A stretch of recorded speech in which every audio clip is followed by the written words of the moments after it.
Welcome back to Bees and Blossoms. I am getting ready to prepare this area right here to get the zucchini and squash plants planted out. We have a lot going on. We are finishing up the foundation, chipping away at the fireplace because we are getting ready to truly get underway with building this house.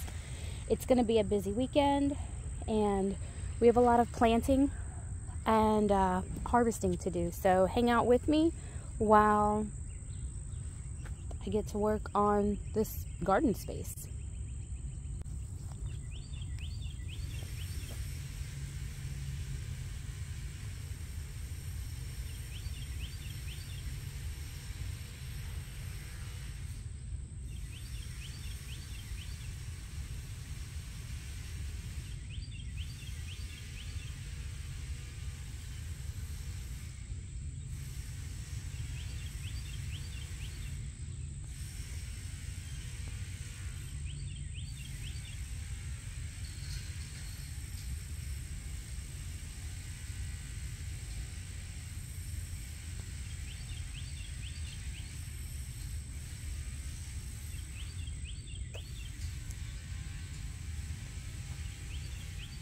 I didn't really want to pull this up. I don't know what it is, but this is a really pretty weed. If anybody knows, I might put it in a pot and save it because I really don't know what this is, but it's pretty and I like it. Matter of fact, I'm going to do that.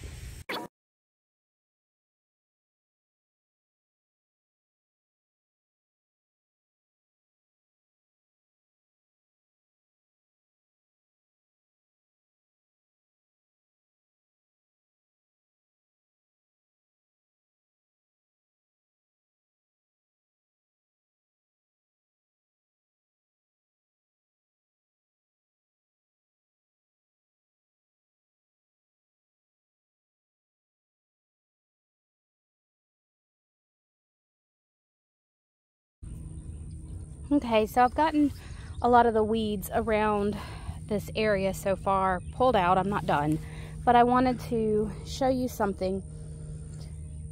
When pulling weeds, we call them weeds because they're very prolific and they grow.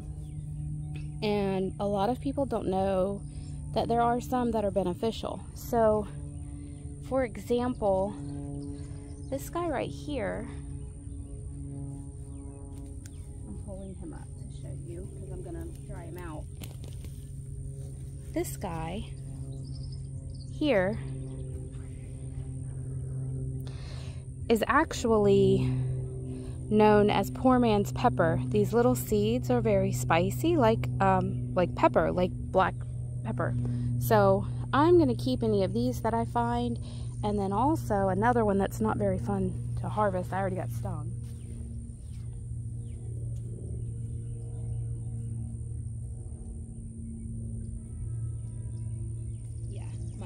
I've already got little where's my, trying to see if you can see it right here. Can you see that? That is from stinging nettle. It caught me. I didn't know it was in these weeds over here. However, you can harvest it and make nettle tea. So I'm going to very carefully pull this guy here up, if I can, without getting got again, because he got me pretty good. I didn't know he was in here.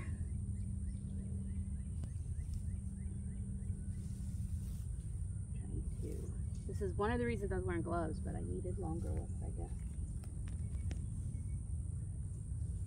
To dry it, you simply hang it.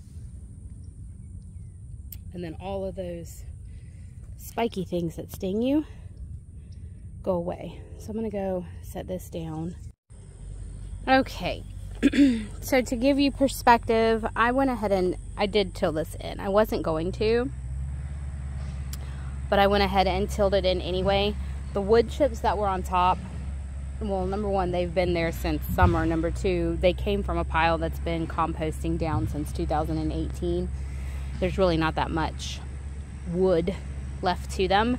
So what I'm going to do now is I'm going to rake all of this out so that I can have a planting area to get these zucchinis and squash in the ground.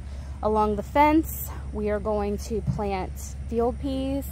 Some people call them pink-eyed peas or cow peas. So I'm only working with this area today because over here, all of the bok choy and broadleaf, the Florida broadleaf mustard has gone to seed, and there's carrots in there. So we are just, we're letting that grow out, and then I will handle that section once we're ready to harvest all of the carrots and seeds out of there. I'm going to mulch all of that up for organic matter, but this is gonna be the last year that we really till in here because we are really happy with where our soil is. We've been rebuilding this soil since we had horses. We used to have horses, and I don't know, you know, if any of you guys have ever had horses, they really can decimate a piece of property fairly quickly. Like, you have to have a lot of room for them to run and forage, because they don't just eat the grass, they pull it up by the roots. And when you pull it up by the roots, when the rain comes, it hits the soil and it explodes the dirt into sand. And that's what we've been rebuilding here. We had that really sugar sandy soil, and well, let's just say that it is way richer, and we've really worked hard. I mean, since 2018 we've been trying to rebuild this soil into really good nutritious dirt, and I'm really happy with the progress we've made, but we still have work to do.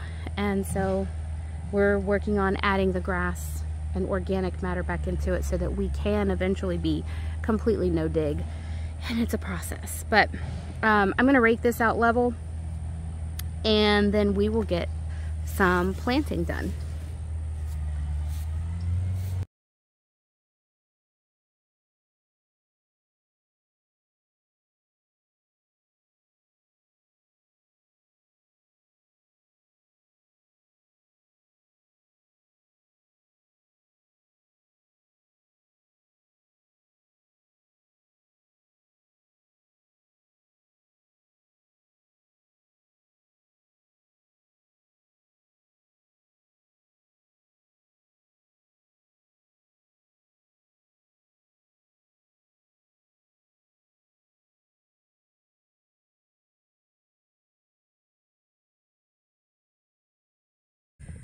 All right, so to show you how we do this, we have switched over to doing soil blocks.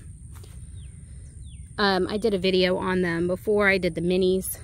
These are the large, and that way when we take it out, we're not up potting it, really. We're just simply moving it. There's no damage. The root ball is still in the soil and everything, and we just simply go over here and stick it in the ground, and I'll show you. We're gonna do a bit of a walk.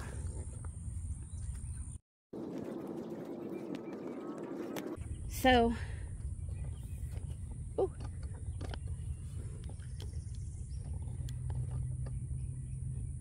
There we are. I'm putting a lot more space in between these plants because from over the years, I realized these zucchini plants, if they're really nourished, they get huge. And I want to give them the maximum space because I really would like to get a good zucchini harvest. We like making zucchini bread and zucchini relish and zoodles.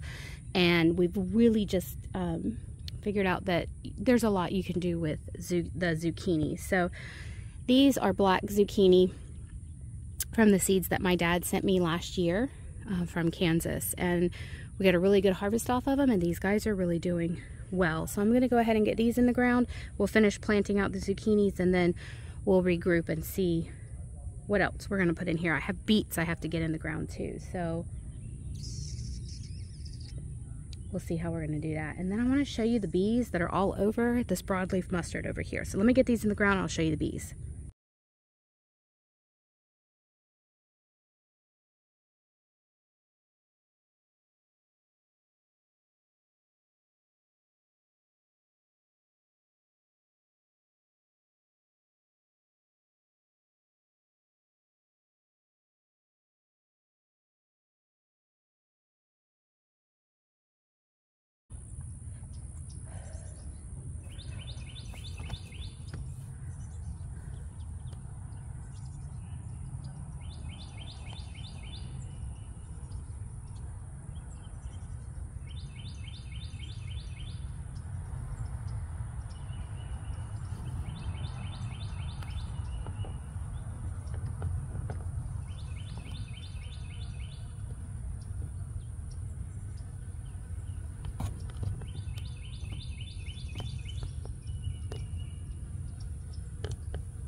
All right, I'm gonna throw in a row of beets, and then we'll do some field pumpkins, and that's all we're gonna plant in this section.